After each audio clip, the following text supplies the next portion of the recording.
Greetings. Welcome back to Becoming a Published Author is Fun. If you don't understand that title, then check out episode 8 and you'll understand. We are looking at episode 24, In Character. And here's our topic of the day: how to become the character in your story. The character or characters are the ones who, generally speaking, are the ones who carry the story, carry it forward, who become the face of the story, if you will. And someone on there, your reader, is going to identify with one or more of those characters. I wrote my first book I ever wrote. My mother-in-law, I gave her a copy of it. And I thought in my mind was, she's going to like this particular character. Well, she didn't. He was okay, but she had her favorite character. It was a different person in the book, a different character. And different readers will have different preferences, ones they're going to identify with. And so you as the author need to bring those characters alive, to put some flesh and blood on that skeleton, if you will. And so we're going to take a look at that today. How to become the character in your story. So the first thing you have to know is the attributes. Now, attributes, generally speaking, are hair, eyes, ear, nose, mouth, chin. Those are all attributes. And you can go through the rest of the body. But I want to look up deeper than that. I'm talking about you looking at the personal or inward part of the character. And you can do that. For instance, you created the character. If that, as that character develops, you develop a history. If that character is from a previous book, you already have a history. And you should have somewhere written down what the attributes of that character are. It's a good idea to do that, so that you don't get lost in the forest, so to speak. You just have those facts available to you, so that you can always go back and refresh your mind. Maybe it would not be very good if one time your character likes apples and the next time they hate apples. You want them to be consistent. I have told a story of a man who reviewed one of my books, and he found fault with the book because, in his opinion, I was not faithful to the characteristics of some of the characters. He would read a character here by a certain name, and then he would later on he'd come across this character with the same name, but their characteristics, their attributes were totally different. Well, that's because they were two different people, two different characters. You see, this was a historical book. Normally, you don't create characters with the same names for that very reason. You don't want to confuse your reader. But when you're dealing with real people, you don't have that choice. I was dealing with historical people. Actually, they're taken right out of the book of Genesis. And so these are historical people with real names, real characteristics. And so I had their names and some of their characteristics right there. I had to stick with them. And then I have another one with the same exact name who had different characteristics. So I emphasized in the story the fact what these characteristics were. I also always made sure that the reader knew which character I was referring to, what line they were in, what family, and so on and so forth. Well, this guy skipped through the book. And so at one point he hit this character, and he's skipping through the book, and he hits another character with the same name, and he assumes they're the same person, the same character. There's nothing you can do about that. If somebody does that, well, they're going to come up with some wrong conclusions. That's not your fault as a writer. But if they're reading the book through page by page the way they're supposed to, and they still end up with that confusion, then you failed some way. And so you need to develop your characters, build your characters. That is an essential part of being an author. And so you need to know their inward, their personal attributes. What are their likes, their dislikes? What are their fears? What brings joy? What brings pain? Their memories. Different things that make up what they are on the inside. You can bring them forward and then explore those even to some extent. And the more you can do that, the more you're going to know. And the more you know about that character, the more your reader is going to know. Here's another thing. Focus. Right here. Focus. What I'm talking about there is that you need to bring your focus onto that character. If you're anything like me at all, it's very possible you can have two or more thoughts going on in your mind at the same time. One of the things I like to do a lot of times is I'll have music playing in the background. It will occupy part of my mind while I'm working on the story. Now, some people find that hard and they want absolute quiet. Well, when they do that, it's going to be harder for them in worse. I would think it would be harder. It would be for me anyhow, to be able to focus on that one character, because your mind's going to want to be on other things at the same time. Like I said, I can focus. I can think of more than one event taking place at the same time. I can jump from one to the other. Well, when you're writing a book, you don't want to do that. You want to be focused on that character, upon that scene, whatever it happens to be. And so you want to have your focus on there. And so focus on it. If you need background music or something else going on to help you keep that focus, that's great. That's exactly what I do. Excuse all the yawning here.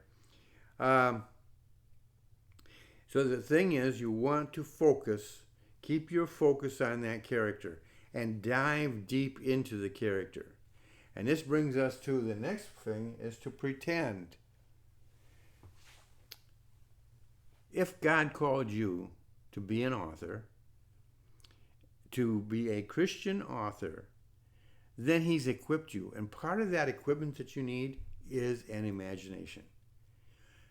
I cannot imagine anybody writing, whether it's fiction or nonfiction, without some kind of an imagination. You have to have that imagination that pulls things together. Even in a nonfiction book, and I write nonfiction, you bring it together. You want to make it into conversational. You want your readership to be able to identify. Now, if it's academic, that's still, you're going to need your imagination to bring everything in a proper order, the proper sequence of events, expressed the right way, and so forth. And so it's going to take some imagination there. But when you're dealing with novels, and you're writing a fictional story based on historical fact like I do, it takes a lot of imagination.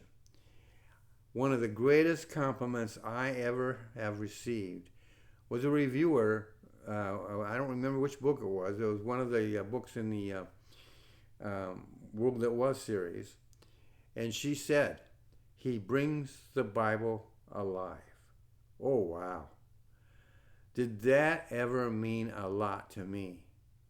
That's exactly what I want to do. Every book I write, I want that reader to think I bring that story alive, that I bring that character alive, that they can identify with that character, with that situation. If a child is my character and that child puts his hand on a burner that happens to be lit, on fire, whatever, I want that character, I want the reader to feel that pain to some extent. And they'll go, ouch. If something happens in the book, I want them to identify with that event, identify with the character and why the character's reaction to it. And to do that, I need to use my imagination. Like I said, I need to focus, but I also need to pretend that I am that character. And it did not come naturally to me. I had to work at it to develop it. Even when I was in what I call the School of Hard Knocks, and I didn't have a coach, didn't have a teacher or anything like that, except myself and my own experiences. And I learned a lot of wrong stuff out there, but I also learned how to get into my characters more, because that's about the only thing I really learned of great value in that school, was to get into the character, to identify with the character. Somehow I knew that that's what I needed to do, and I started working on that, doing it over and over and over again. So being in your character or characters is important. And the reason I say that is because every character in your book is important. You may have a character in your book that only appears one time in one scene. Well, why is that? Well, if that character is some random character just pops in, then there's something wrong. Every character you have is there for a reason. You thought of it, that you wanted that character there for a reason. What was that reason? What is the purpose that that character is there for? What is that character going to add to the story, or detract from the story for that matter? What makes up that character? How does that character think? And you have no history before or after. It's just that one incident. And so you have to use your imagination and maybe fill in the blanks as to what made that character the way that character was. It may never show up in your book, but you have it written down somewhere so that you have an understanding of that character, and you can, for a brief moment, identify with that character and that character's role right then and there. And you bring that character alive. Now that character has served his or her purpose, accomplished his what your will was for that character, and now that character is gone, one way or another. So it's very important. Every character you do is important. So you want to be in every one of them to some extent. But your primary character, your hero, you need to be deep into that character. How about your antagonist, the opposite of your hero? You might want to be a little deeper in that character than your other characters as well. You might have a character that is in the background, a bad character in the background, and you want to convey what that character is like. You might use your hero's thinking to speculate who that is. Maybe he's trying to find out who that evil person is. And so you're working with them in that character, and you're literally creating the character in your reader's mind, who that character is, what he or she is like, and so forth. And so it's like a mystery, and you are following along, and you are forming in your mind what that character will look like, sound like, and be like. And when that character finally shows up in the book, you'll know it right away. So that's an important thing to do. And the only way you can do that is by getting into the character. So your primary character is the one you want to be in the most. Your antagonist certainly deserves your attention. And then every character you put in that story has a role. It may be a minor role, but you need to know what that role is, and you need to be in that character to the extent that that role is met. So you know the attributes, you focus on those attributes and upon the character itself, you pretend to be the character, and finally you think like the character is. I've got right here. You think like him and think or like her. Now that brings up another subject here. You're a man, and your character pops up, it happens to be a woman. Do you just ignore him? No. You try to think like her. Does that mean you have to understand women? Well, I have never met a man yet that understood women, and that includes myself. If you're a woman, do you understand all men? I've never met a woman yet who understands everything there is to know about a man. God made us different. and he made us different for a reason. And have you ever noticed that people who they might like one another, but what draws one another is their differences. Their differences bring them together. It's like magnets, and they're brought together. One attracts the other. So the thing is that is in your characters, you can think like a woman if you're a man. In that particular, she's got a history, she's got some attributes, and she's got a future in your story as well. And so your thinking has to of that character has to agree with the history and with the future. And so you want to be into that character to some degree. You don't have to go be all deep into every little thought that she has. But if you are going to share her thoughts, then you need to be into her thinking to some degree. Understand her. Because your understanding her will convey to your reader, and then your reader will have that same understanding of her.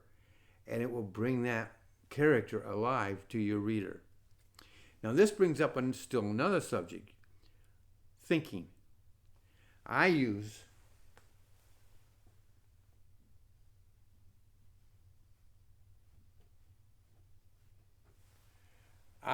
italics. Why? Because if you use, first of all, never use quotes when somebody is thinking. Quotes means they're speaking. It's aloud. It's verbal. When they're thinking, you can stay standing right in front of them and you don't hear a single thought unless you happen to be a mind reader. But the thing is this, they're thinking. So how do you let your reader know they're thinking? I use italics. So as soon as that person starts thinking, and you can have them go back and forth, what they say out loud and what they're saying inward. They might be thinking inward, I hate you. Outward, they may say, wow, I love you. You might be thinking, that is terrible thinking you're doing. You're just heading for trouble. And out loud, you might say, well, that's a different way of looking at things. Your thought, they don't necessarily agree with one another. Because think of it. Do you always let people know what's in your thoughts? Probably not. You may be complaining about something, and on outwards, you got to smile. You're faking it. And so people do that. And so you want to be able to do that with your characters. And you want your reader to know the difference. I have read some books which I had to go back and reread a portion because I didn't realize that the characters had changed, or I didn't realize that the character was no longer talking but thinking. And the author simply didn't change anything. In fact, I think they even used quotes. But then I realized, no, that's not possible. They were thinking. So you want to be able to, you don't have to use italics. You can come up with some other way of doing it, but don't use quotes. That speaks of a verbal expression. And that is something you don't want to have. If they're thinking, you want your reader to know they're thinking. And there's nothing wrong with saying, he thought, comma, and then put down what the thinking was. I wouldn't want to do that very often, but there's nothing wrong with doing that. So there you have it. How to become the character. Know the attributes, especially the inwards. Focus, pretend, think like him or her. And when you do the thinking, and when you express it, use italics. That's it for today. I hope you have a great day, and I will see you in the next episode.